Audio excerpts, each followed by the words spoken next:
Hello, hello. Welcome to Room for Growth. And Billy, we're excited for today because we're kind of taking a bit of a pivot. We've been zooming in on our all of our past episodes, really zooming in on product and messaging and really the things that are core to what we do every day. But shifting a little bit and also talking today a little bit about something we also do every day: leadership, what it means to be part of a team, kind of the healthy attributes of that, and some of the challenges about that. So our guest today, that's really what we're zooming in. And I know how big of a team do you oversee today, Billy?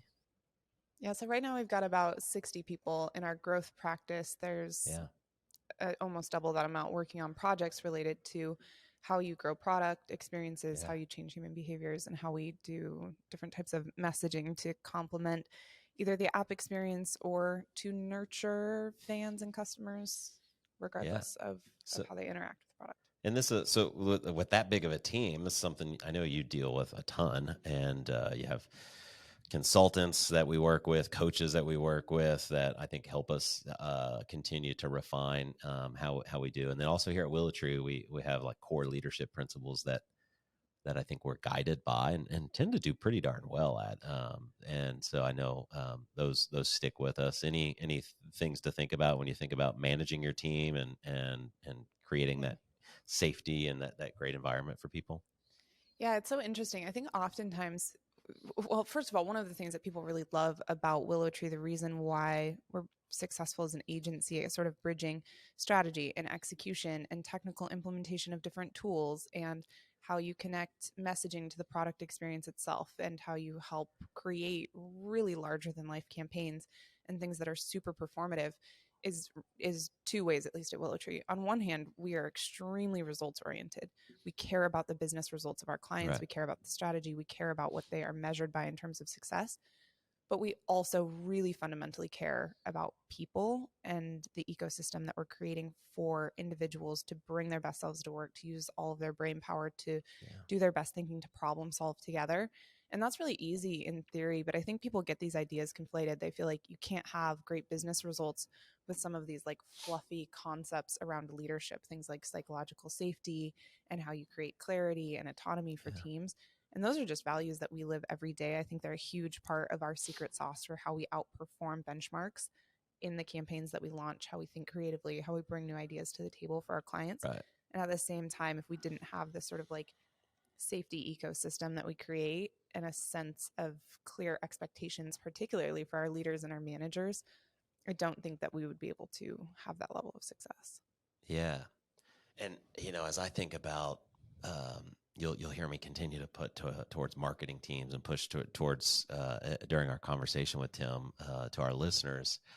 Marketing is a high stakes game when particularly for our clients, for our teams working with clients, where the work that we do tends to be really highly visible. It tends to come with a lot of praise or a lot of critique because of that visibility, and there's a lot of pressure associated with that. And so I think that's one of the things when I think about being great leadership and being on a marketing team. It can be a really lonely place if you're not part of a team. That we joke here in a bit that hitting that button that sends the email to millions of people is kind of can sometimes be a lonely endeavor, and the fear of, oh my God, is there a typo in here? Have we gotten everything right? And so I think even team's always important, but with the work that we do, I think this is a critical topic of just how to create a really, really great environment where people feel recognized, safe, and feel like they can continue to grow. Wouldn't you agree?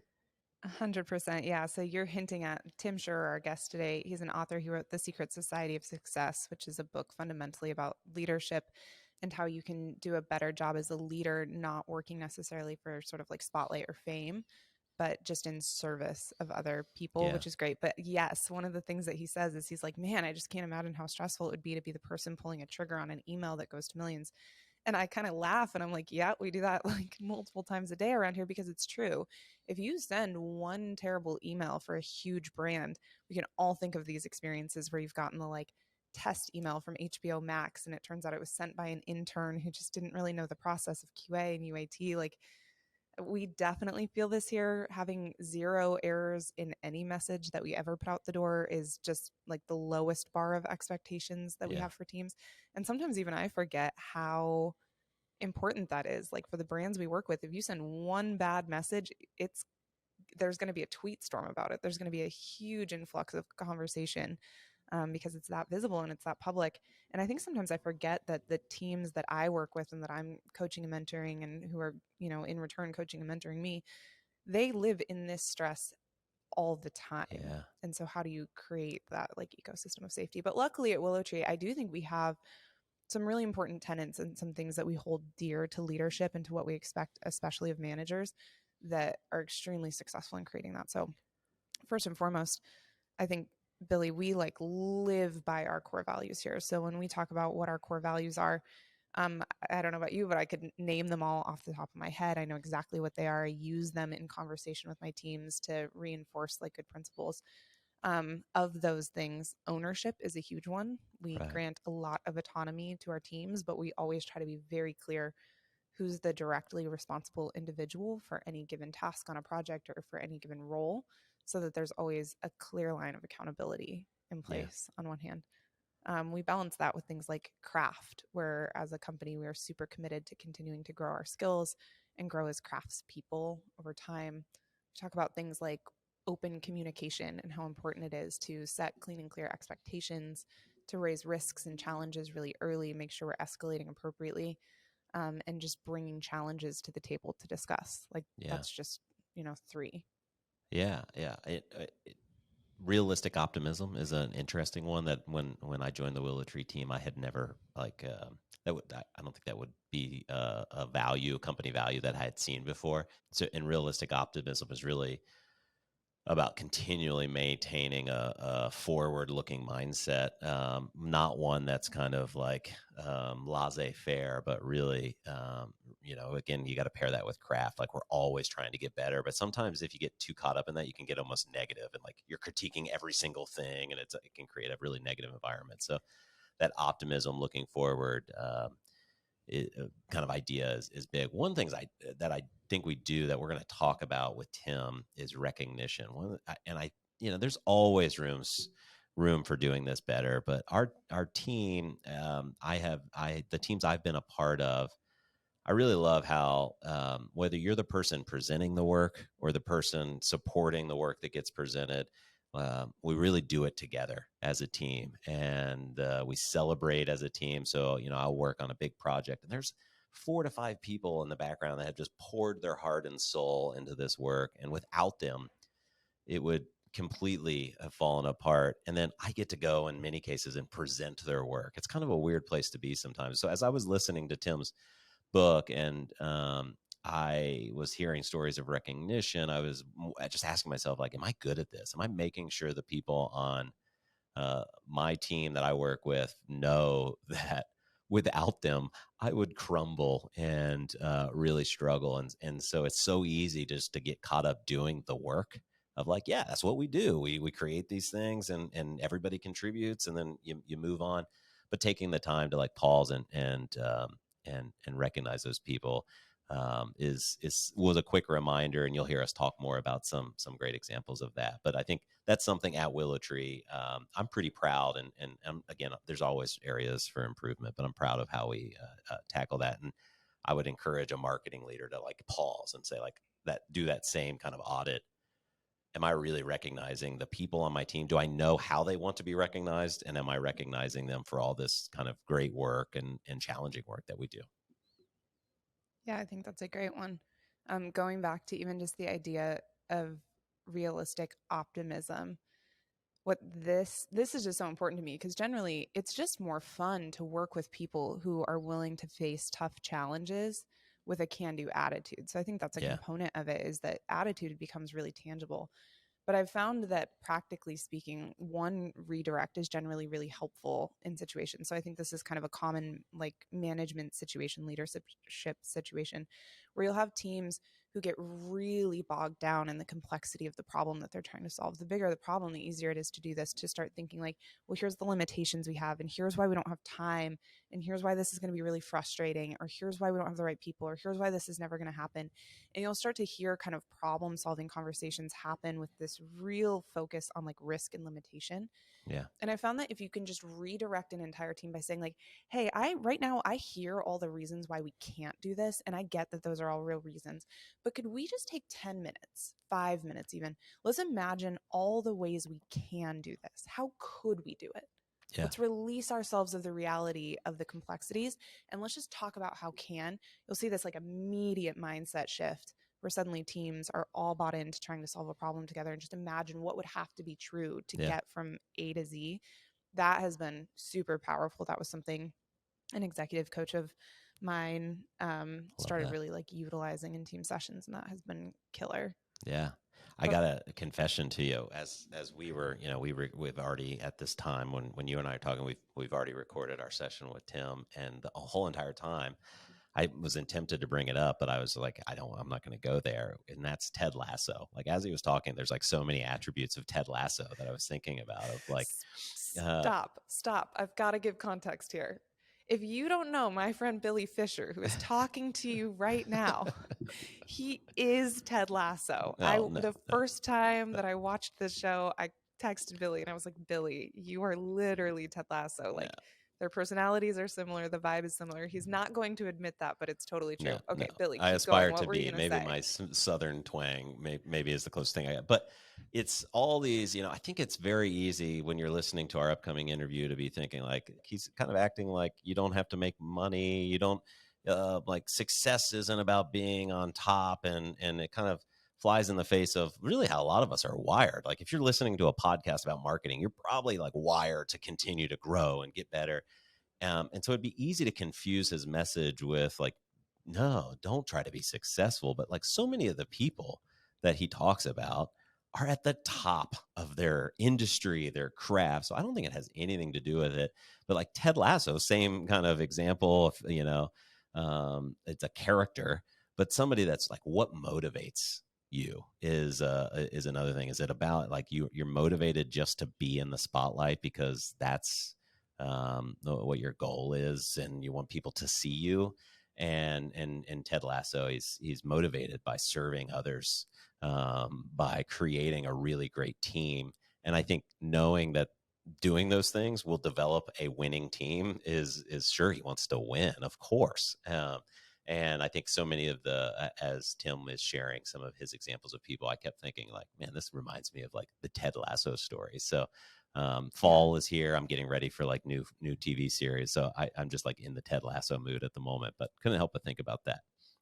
Yeah, I think that really resonated with me too. Again, because not this idea of like, oh, be a servant and serve people, but because this is just an important leadership lesson to understand to be successful and to drive success. I think it's not a challenge, it's a real opportunity, but I work with extremely strong individual contributors. I'm blessed to have a team of people who by all means are the person who probably made sure every group project they were ever a part of all through their lives got an A because they worked their tail off. Like I basically have 60 of those people all on the same team together. And one of the things that actually becomes a real challenge in that as they start to grow in their career and get to a place where they are outpacing what they can do as a single individual is how to help them understand like you cannot outwork influence. You are never going to have another hour in your day to make a difference on this project. The only tool you can really have when you've reached the limit of how powerful you can be by your own devices and your own work and what impact you can cause is by treating others around you kindly, being really generous with your time and how you train others, be really clear in your communication, be really generous in how you give direct feedback that helps other people grow and develop individually. So that was what I was thinking about when I was thinking about Tim's talk about, just like what it means to be both at the top of your game and also be super generous is how do we start to coach these extremely strong individual contributors in lessons of scale and how they take their own success and replicate it out in ways that doesn't just like destroy teams. It's not sort of iron fist stuff. It's how do you motivate people through, both clarity of expectation in terms of the results that you want to see them drive and understanding like what that scoreboard looks like for them, but kindness, Yeah. recognition of work, creating safety, creating clarity. A lot of That's how I interpret basic things that are so easy to forget. So, in the coming weeks, we're going to get back to our regular scheduled programming, talking to marketing leaders. We've got some amazing clients of ours that have done some cool work. We've got some partners from some of our platform partners coming up that I know you and I are super, super jazzed about. But today, were you going to say something? Oh, I was going to say, I don't know if we get to do this, but like tomorrow, we're going to change gears entirely. We're recording an episode tomorrow with Adam Greco, who's now at Amplitude. He's he's an incredible leader in his own right, but couldn't be a 360. Like, this is a man who lives and breathes data, who his entire job is being an evangelist for how you use better analytics to drive business outcomes. So I'm really excited for that interview. I'm excited to share it with folks. I think it'll be great. Yeah. So we've got a few of those coming up. Yeah. So with that, let's get on to our conversation with Tim Schurrer. Tim is the author of The Secret Society of Success. Stop chasing the spotlight and learn to enjoy your work and life again. Tim is also the CEO of the David Novak organization. David is the co-founder, former CEO of Yum Brands. Heard of them? So with that, let's get to our interview with Tim.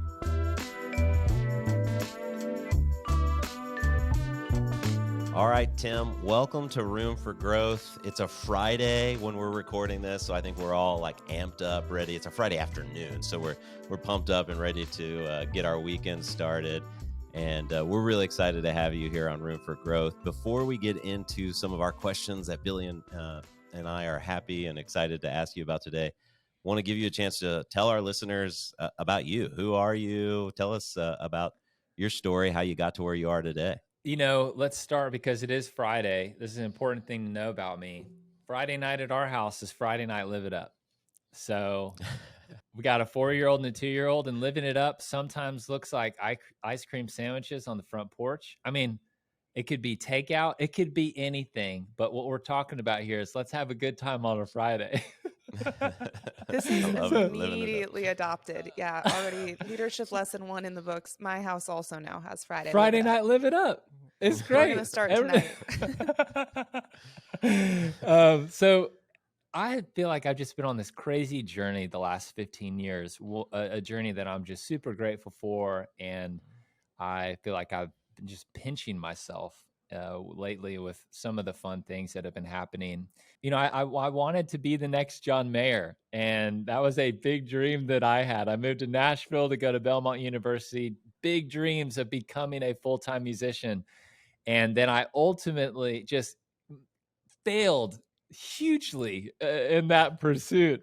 But, with failure, you learn a lot of stuff. And it ultimately has brought me to what I'm doing today. And I thought that success for me at that time was being a guy that everyone knew about. Name in lights, I'm in the spotlight. And it's interesting that I learned the further and further I got away from the spotlight and more into these behind the scenes roles, I actually started feeling even more momentum and fulfillment in my career.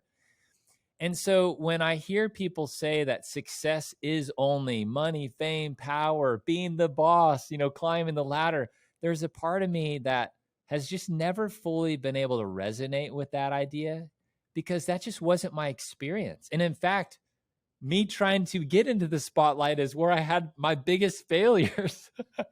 And so I love this idea that what if we actually could find success wherever we are on that org chart and find meaning and, purpose in our role. And I spent the last decade as the COO of StoryBrand working alongside Donald Miller. And, it wasn't until February of this year I launched out on my own to write a book and become a keynote speaker. And then what's so crazy is never expecting this to happen.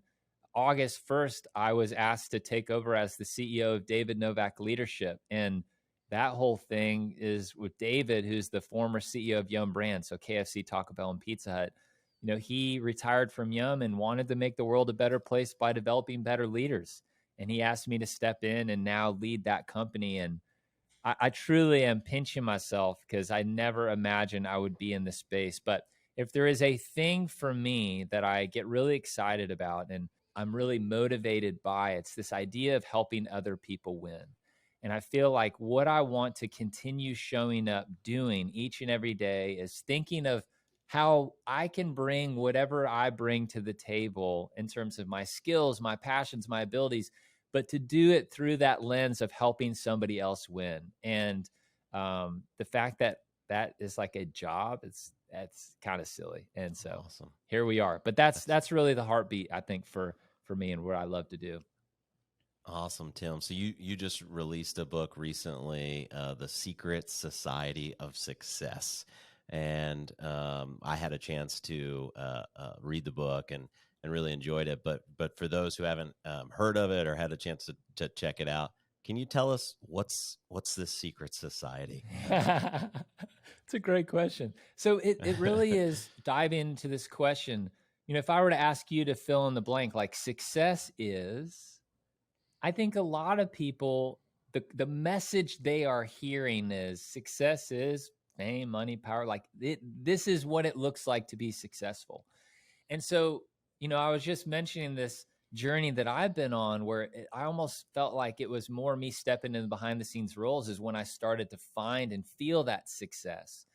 And so the book really explores this idea of like, if success is not only these things, what is it?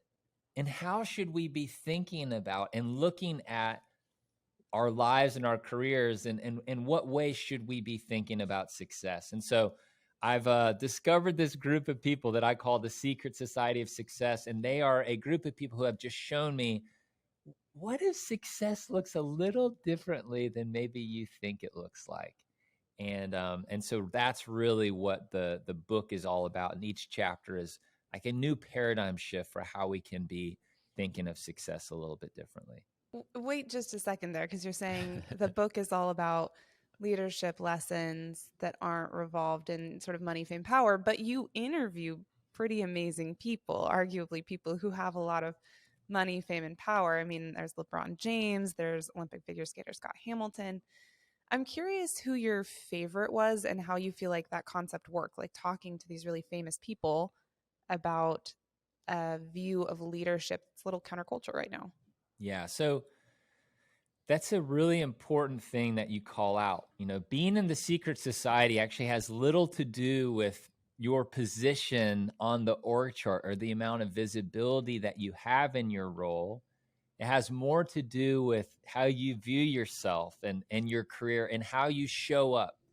And, whether you are somebody like a LeBron James or a Scott Hamilton, a name that a lot of people know, or you're somebody that's more behind the scenes and perhaps somebody that no one knows at all, you can live in the way of the secret society. And I think for me, that is all about, the phrase that I like to use a lot is like, help others win, serve others. That's what this is all about. And, there's so many stories of interviewing and having time spent with some of the people that you just mentioned. Not LeBron James. I haven't hung with him. That would be fun though. But you meet a guy like Scott Hamilton, and I used to think that success was this line up and to the right? Like no failure, no setbacks. Successful people just keep winning, right?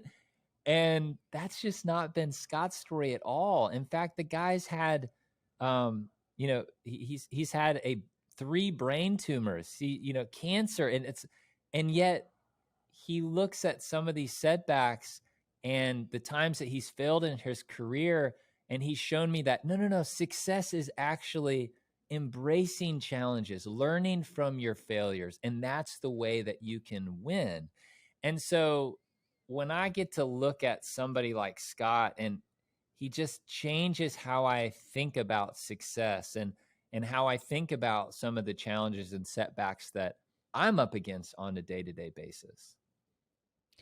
Who was your favorite person overall? I mean, you talked to such a range of folks. Who was your favorite? Who'd you find? Who'd you just want to like really stay in their presence, keep talking to them? Part of the reason why I said yes so quickly to this David Novak opportunity is because, I mean, he just shows me what what real success can look like. And it's, David says all the time, the happiest people in the world are other directed. And I want to spend as much time as I possibly can with him, because here's somebody who's grown a business from $4 billion to $32 billion. And yet the humility that he shows up with, how he's wanting to give and share the knowledge that he's, accumulated, and the relationships that he has, how he's sharing all of these leadership lessons with others. It's remarkable. I mean, just yesterday, we interviewed Peyton Manning for the podcast, and you just get to hear how someone like Peyton shows up, and he's all about, he says, ask a lot of questions. He's never the guy who wants to come in and act like the expert in every single area, but he talks about how if you're the guy asking for questions, that really can bring people together, bring a team together. And so spending time with David, and then now also the network of people that he's exposed me to, I feel like I'm learning all the time. And for that, I feel super grateful. That's great. Yeah, so Tim, a lot of our podcast, Room for Growth, a lot of our listeners are marketers. So we really focus on providing great content for marketing teams and folks that are at different versions of their marketing career. A lot of Fortune 1000, from folks leading a marketing team to also those behind the scenes folks on a marketing team supporting a bunch of stuff. And as marketers, I think we're all kind of wired to be spotlight minded. Yeah. I mean, it's literally part of the job in many cases of creating, buzz or creating activation and really making things more successful. So if somebody's listening to this, and I had moments when I was listening to your book, where I was like, oh man, I feel kind of convicted here. And I was thinking back to different times in my own career where I was so obsessed with like getting that next title or whatever it was. And then sometimes you get there and you're like, oh, okay, like nothing's actually changed. And I was just fine. But if somebody's listening and they're like, okay, they're feeling a little convicted, that they're spotlight minded, do you have tips on like how to realign or catch yourself? Because being others directed is, I don't know, at least I don't think it's something you just say, okay, that's what I'm going to wake up and be like tomorrow. So what do you think in terms of like tips and ways to catch yourself and get there? If there's a thing keeping us from being in the secret society, it's something I call the spotlight mindset, this unhealthy desire for attention and recognition. And I think the key word there is unhealthy. To want to be seen and valued for what we do, there's a part of that that's just being human. But what can happen is if we don't feel like we're seen or valued, we start demanding attention, demanding the credit, demanding recognition. And it's that unhealthy stuff, I think, that really gets us in trouble. And the reality is we have to learn to live in the tension between these two things. From this, unhealthy desire for attention and recognition, the other side of the spectrum there would be learning to live in the way of the secret society, where you're content doing the work whether or not you're ever seen or valued or recognized for it, just falling in love with the work itself. Yeah. And so there is no one day that you are going to wake up and be like, I did it. I no longer, feel this unhealthy desire for attention and recognition. The reality is every day we are going to be up against decisions or situations where we have to choose how we are going to live. Let me give you a perfect example. Very excited about this Peyton Manning interview. I mean, we've been working on it for a while, wanting to make sure that the interview comes together just right. And, him being a name that a lot of people are familiar with, it's really fun to talk about. And so, I have this little video clip that I pulled from, the conversation yesterday. And it's before the conversation got started. So it's like me and David and Peyton on this call. And I really want to post about it online. because I know what would happen. I would get attention for that, right? I know that I think there's the unhealthy side of me is like, I want people to pay attention to me and to maybe elevate their perception of me or whatever the intention is there. But this is the important part. What is my intention behind wanting to do that? And if I'm honest, it is an unhealthy desire for attention and recognition. This isn't coming out of the pure love of creating the thing and wanting to share it. I just want people to think of me in a different way. And so I've been thinking about this and almost preparing myself for what I knew I was going to be up against. And so earlier this week, even in counseling, I was talking with my therapist about it. And I'm like, I'm not going to post it because I don't think I can do it and it to come across in a way. And so, I mean, I know that I'm talking about this on a podcast right now, but I feel like it's just insight into like what is going on for me where, you know, I'm the guy who writes this book. And yet at the same time, I am up against a decision. Like, am I going to post this online and therefore feed this insecurity or whatever it is? Yeah. Or do I make a choice not to and just be content having done the work? Yeah. And I think there is a situation in each of our lives that you're probably thinking about right now where you have a similar decision to make. It may be you're thinking about your intentions for wanting to do something, and you know maybe you'll think a little bit differently about what to do in that situation. I think it's so interesting and really open to share. So I appreciate that you're talking with your therapist about what to post on social media. Like, so interesting that we live in a day and age where our relationship with social media, our relationship with image and our sense of immortality for ourselves is so forward facing in a way that has never been before. How much do you feel like the advent of digital livelihood influenced the content and the ideas in your book? I mean, would this topic have been relevant, and how was it relevant pre-digital versus post-digital?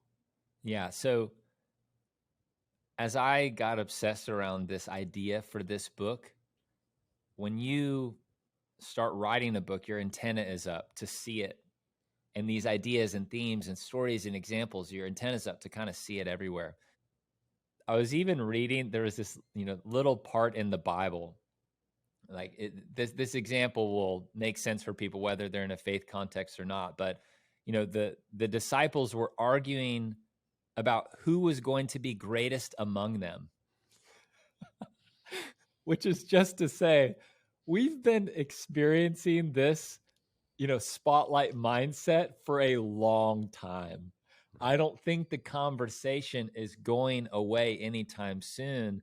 And in fact, the world that we live in these days, kids are growing up wanting to be YouTube stars. Like, they want to be famous. They don't want to be firefighters or whatever. Like, they want to be YouTube stars. So the conversation's been around for a really long time. It's not going away. And the age of social media and marketing and consumerism, it's just ramping it up. There couldn't be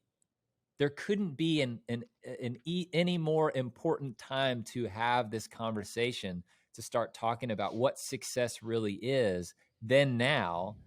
And yet I believe that this book is going to be relevant in 50 years as much as it is today. So we're up against different things, but I think it's at the heart of it, we're dealing with an issue that humans have been dealing with for a very long time.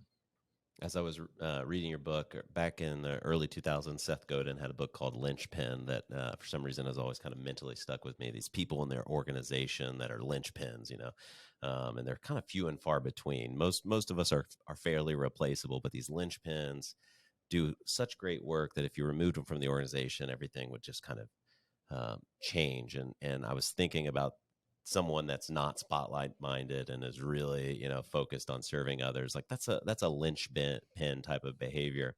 And speaking of pre-digital, I can't think of, if you don't mind sharing the story of the guy that piloted the spaceship to Mars. Like, what a perfect example of a non-spotlight minded linchpin type of Oh, yeah. person. I think each of us have those people within our organization, but what an incredible example. I was just going to ask you to share.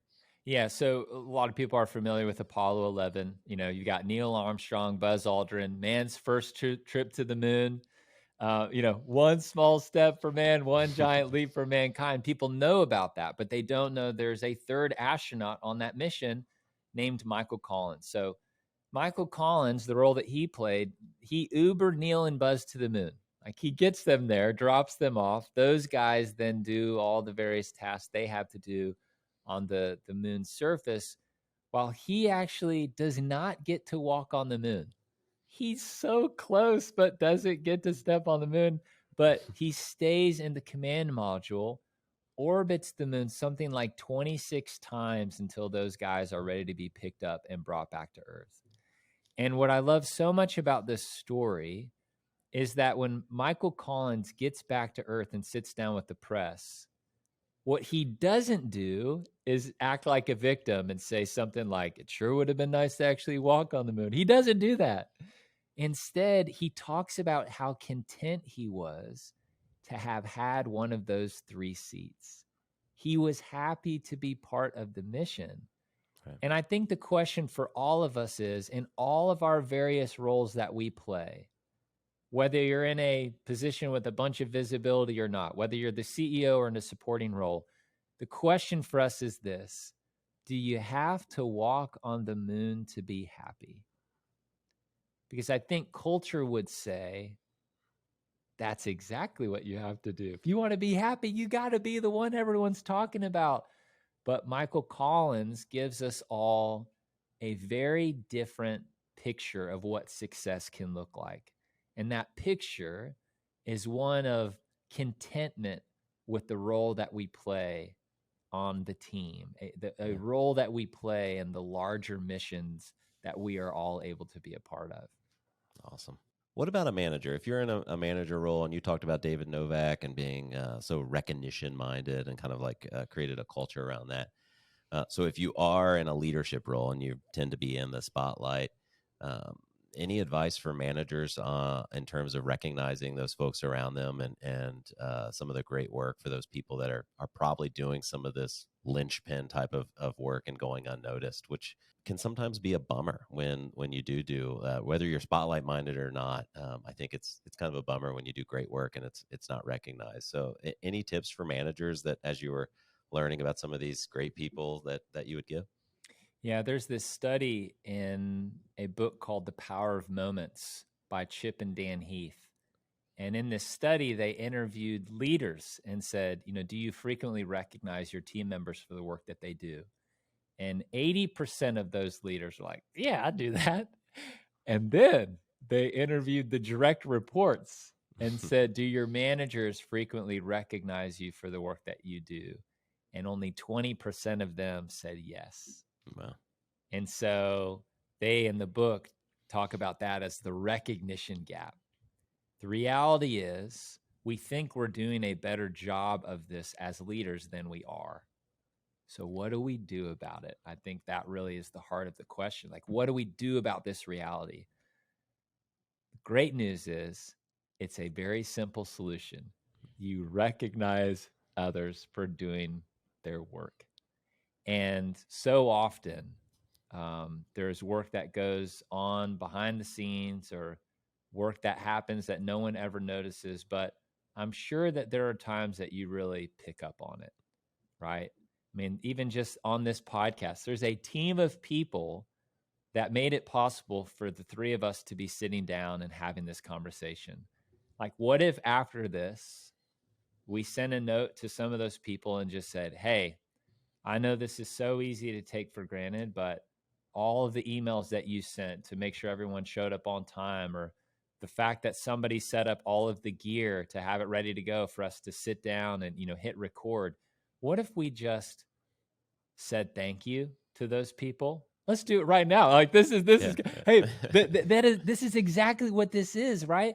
Like, to everyone listening who has been a part of making this episode possible, like, thank you for the work that you do, because the listeners would not be able to hear it without them. And there's an editing team that's going to touch this audio to even get it ready to launch. And then there's going to be a copywriter who's going to write the title for the episode and the description, and somebody's going to upload it to, like, this is an example of so many of the things that are going on in our day-to-day lives, and no one takes the time to say anything. Right. And we could take 30 seconds to just acknowledge that work. And I just have to believe that the people on the receiving side of that recognition, of that appreciation, they appreciate feeling seen and recognized and valued for the work that they do, what they bring to the table. Question for you, Tim. Some of the concepts that you're talking about, I'm really curious when you were talking with male leaders versus female leaders, if there was a difference in perspective here. I think women, a stereotype about female leaders is that they tend to be better at this. They tend to be better at sort of like nurturing their people or acknowledging work, or just simply receiving less credit, less spotlight for it. Could you talk a little bit about some of the themes or differences that you heard from the women that you talked to about their experiences in sort of servant leadership versus men? Did you see anything unique or anything surprising? I actually don't know if I have great data or information for you. I think that there are some of those stereotypes, but I mean, I hate to throw the question back at you, but what has your experience been? Have you found that to be true? Well, I mean, I can't speak for all female leaders, of course, but I can speak for myself. I think I've been really lucky to work for companies where I get a tremendous amount of spotlight. I get a tremendous amount of recognition. I get a lot of opportunities to be in the room. I get a lot of opportunities to have information that I need to be successful.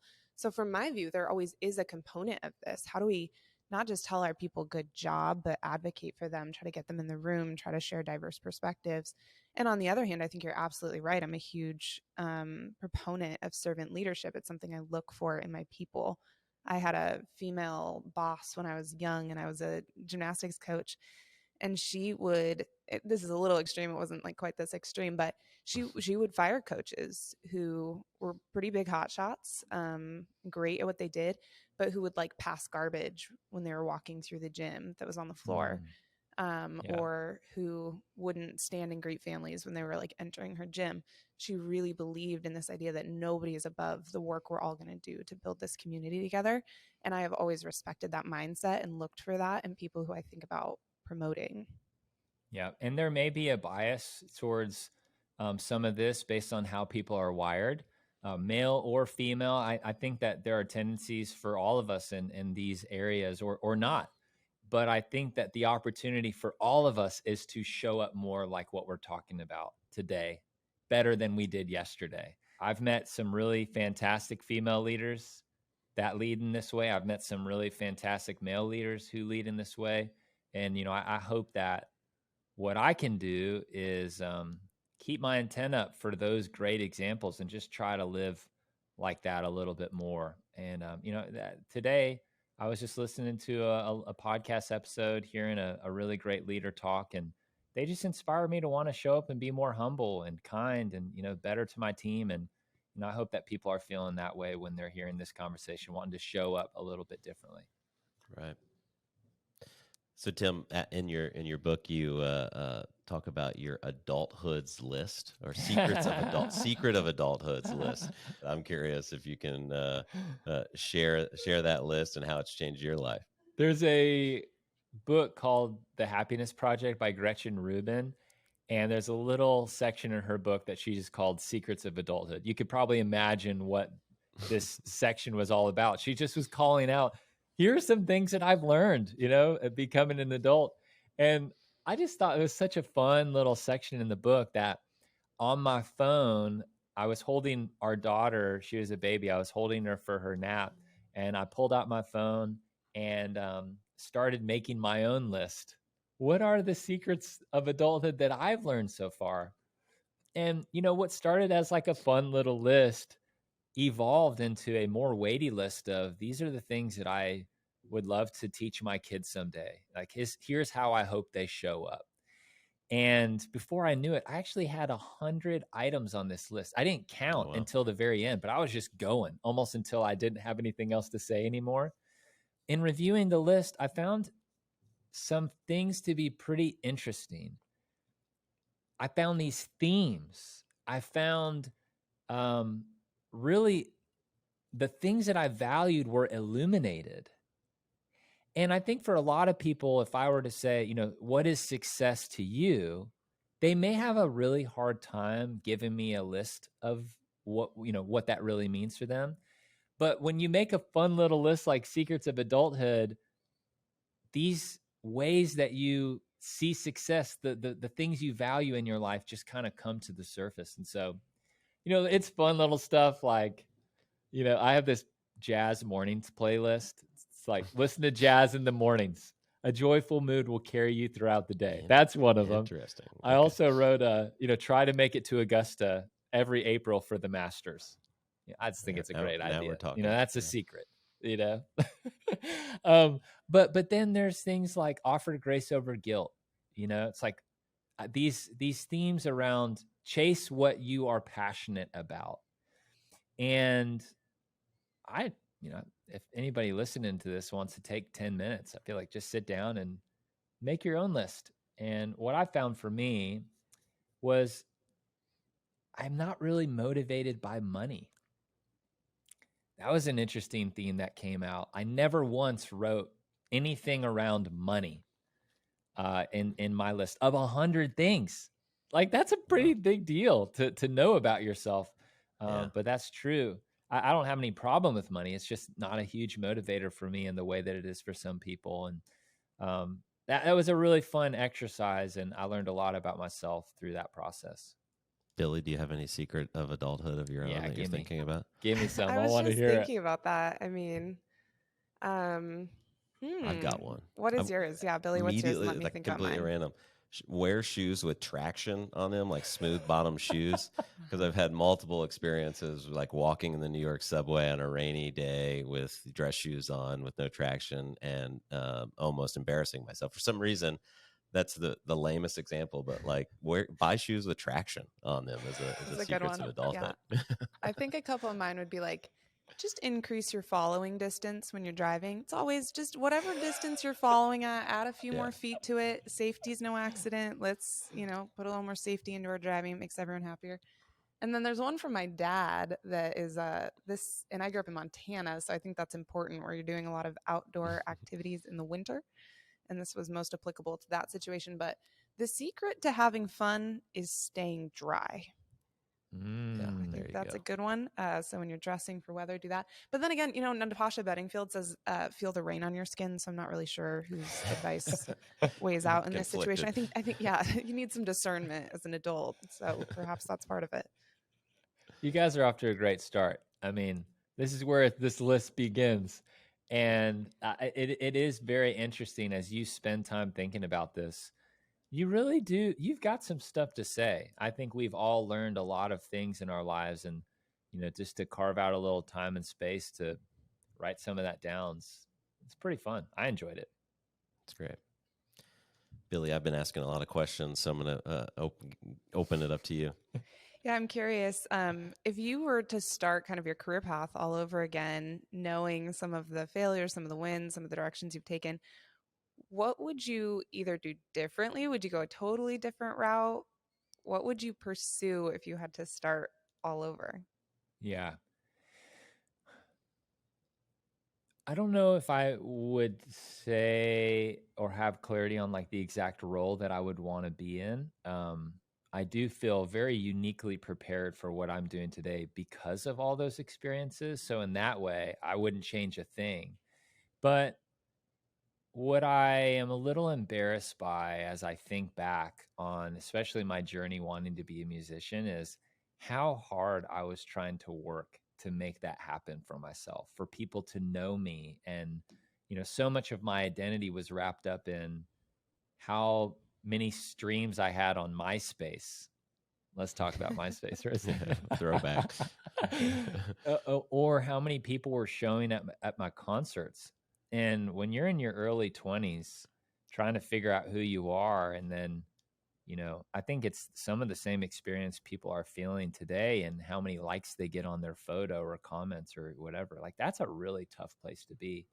I wish I would have spent less time in that space. And, there's a big lesson that I learned from my time at StoryBrand and working with Dawn And he released a book, I think it was in 2015, called Scary Close. And about 10 days after a book comes out is when you find out if it's hit the various bestseller lists. And he was in the office that day when he got a call from the publisher. And, after he hangs up with them, he lifts his hands in the air and says, "We hit number 5 on the New York Times," which is a pretty big deal. That's the highest any of his books had ever been on the New York Times. And so we high five, we hug, and then something really beautiful happens. We all went back to work. And when I've told people that story, some people, I swear they're looking at me like, "What is wrong with you? Do you not know how to celebrate wins?" But what I love about that story and that example is we had built a culture, a community of people where people were content doing the work. It didn't really matter if we ever got those accolades. It's a nice pat on the back. It's nice to feel validated for some of that great work, but we weren't chasing after it. It really wasn't even the goal. It was more of a nice to have. So my point in bringing that up is I wish that I would have been willing to be an amateur a little longer. Be an amateur a little bit longer. And the difference between an amateur and a professional is, if you look up in the dictionary, an amateur is somebody who's, they do an activity for the love of the activity, not necessarily to make money. And I think I was trying to be a professional in music faster than I really needed to. I wish I would have just fallen more in love with the craft and been willing to just do it for fun rather than trying to make it a job so quickly. And, it's not surprising I was trying to make it a job, because I was, 21, 22, you're starting to think about career at that point. But I was focused a lot on myself, and, I think humility and kind of elevating other people, helping them win, is something that I've really started to enjoy in the later years of the more recent years of my life. I can't say later years of my life, because it's like, how old am I? I'm like 36. I really like. It's like I I'm a love that. 60-year-old. Yeah, you're really aging out of the system right now. I love that example, though. I resonate with that a lot. I think about all these times in my life where something that I've been just hoping will happen, I've been working for, I've been grinding towards, like whether it's Billy and I working together to get to partner with a new client, or a team of mine who really has like just a huge success when we've overcome a big challenge. There's so many of these silent moments where you win and you're just kind of in this like everyday, like there's no confetti, there's no champagne. It's just like a quiet moment of acknowledgement, and then you go back to work. I think as a manager, something now I always try to do is ask my team, like, "Hey, what wins did you experience this week that we didn't celebrate? Tell me about your wins." And just creating that space for a team to talk about what are you celebrating, so that I can turn quiet moments for them into these like slightly larger than life, or I can be that confetti moment for them in what they're celebrating. I think that's really fun. Like, what were your micro wins this week? What are the things I didn't see? What are the things you just quietly celebrated by yourself? Like, let's just talk about them. Let's make sure we're acknowledging them together. Has been a really and I fun think game changer. a lot of times people just feel really uncomfortable feeling like they're bragging about themselves unless they're given permission. It's like, all right, hey, brag about yourself here. Where'd you crush it this week? I'd love to hear it. And when you give people the permission, they'll usually say it. And then you get to elevate that, pump them up, make them feel appreciated and valued for what they did to make stuff happen. I think there is something so important in that too. Like, especially in the industries that we work in marketing, in really hard, complex problem solving, in strategy, in client services, certainly, it can be easy to stop celebrating wins, to focus so much on risk or challenges or problems or the things weighing us down. Like, I think people fundamentally need to know that they're winning. They need to understand, first of all, what does it mean to win? Like, what's the scoreboard? What am I being scored against? And what is on that scoreboard? And second of all, they just want to feel that sense of accomplishment when it's there. And so often I think the difference between a really great culture and a fun place to work is a place that stops and says like, no, we're winning. Like, here's where we're winning. Let's take a tally of it. Let's tell a story about it. Let's construct this narrative, versus those that focus exclusively on problem and risk. Curious if you, I don't know, saw any of that sense, or if you had any people who you talked to who talked about transitioning from being sort of like negatively minded or really focused on problems and failure versus just a mindset shift to focusing more on positivity and winning and finding those opportunities. The CEO of Spotify, Daniel Ek, said that the value of a business is the sum of all problems solved. And if you think about that, what we do in business is solve problems time and time again. Whether it's in marketing, hey, we're not getting as many eyeballs on this thing as we need to. Okay, cool. Let's go figure out a strategy to solve that problem. Or maybe it's for business leaders tackling the various problems that we have to tackle. This is what value you are creating as you run a business. You're solving problems. And so there's something here about falling in love with the process, which is fall in love with the journey, which is solving problems and enjoying it, not to be derailed when those problems or challenges come, but to expect them and to almost normalize, guys, isn't this great? This is what we get to do. And so if you've ever been on a team that has 4 or 5 employees, and then you're on a team that has 50, those are very different problems that you're solving. And yet you just solve them time and time again at different scale. And that's just kind of what it looks like to grow a business. And so there is just a posture that you have to show up with as you think about challenges and failures and those kinds of things, that I no longer see that as negative necessarily, but more as baseline. This is what's going to happen. And how we respond to those things is really what sets people up for success or not.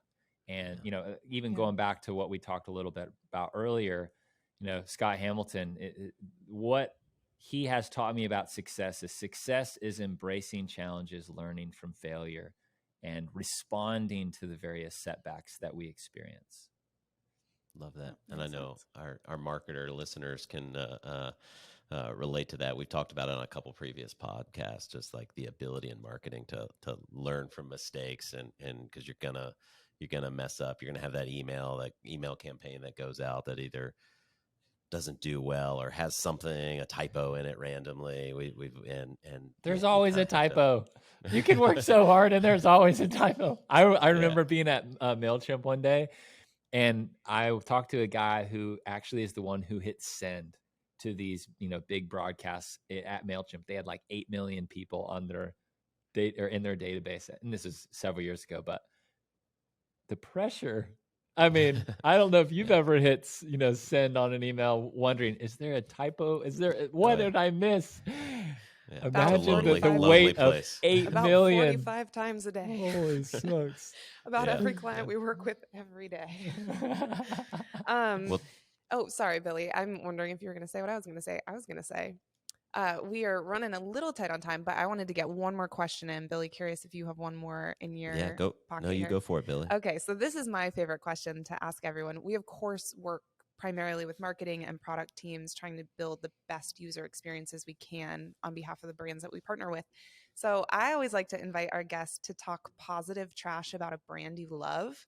What's a brand that you just are super addicted to their product? You love what they're doing. You love how they treat you. You love the loyalty program that they've built. You are a repeat buyer because it's so easy. Like, talk positive about a brand that you love for us. And you can say Chick-fil-A, Tim, because that's already been said before. Yeah. The Masters does an exceptional job. They've been building that brand. I think the first Masters tournament was 1934. And there's something that I love, and I've kind of I've started daydreaming about what my next book could be about. And this idea of businesses are looking for a silver bullet, and I just don't think there is one. The silver bullet in business is continuous improvement. It's getting a little bit better. And I think that what the Masters has done is they look at every facet of their business at every tournament, and they try to make it a little bit better, a better experience for, their patrons. They don't even call them fans or customers; they call them patrons. and then as they even think about what's the viewing experience like, the digital experience during the Masters is unlike anything that you would ever see in another golf tournament. And so that brand is exceptional to me, and they're trying to create a positive and excellent experience for everybody. And they just keep trying to make it better. I think we can all learn something from that. I'll tell you what, Tim, if you write that book and you don't include what all of the dinners have been that were hosted by the previous champion, I'm going to be really disappointed, because I would read just that book. So please include those details. Thank you very much. It makes All me right. so happy that you even know about those dinners. I mean, you're like way deeper than the typical person. I'm pumped about this. Okay, well, you're really speaking to your friend and comrade and the other Billy. So Billy, curious what your closer question is. Yeah, no, Tim, again, thank you so much for coming on to Room for Growth. And it's been a change of pace for us, where we've been talking to a lot of marketers in our past episodes, but wanted to really think about, the leaders and the people on teams. One last question. What are you reading right now or listening to that you think would be or watching on, your favorite streaming service that you think would be a quality share before we exit our time today? So the book that I've read in the last couple of years that I just can't get enough of is Elizabeth Gilbert's book, Big Magic. It's so inspiring. And a lot of marketers are creative. And, there's just something in that book that just awakens this desire to create things. And I would highly recommend checking out that book. That's a new one to me. So thank you for that share. We'll check it out. It's so good. If you read it and don't like it, please call me, and then we're going to talk, because I want to know why. Will do. You have our word. And Tim, again, thank you for coming on to Room for Growth, and we appreciate it. What was it? Friday. What do we? Friday night, live it up. Friday night, live it up. So with that, let's go live it up. Thanks a lot, Tim.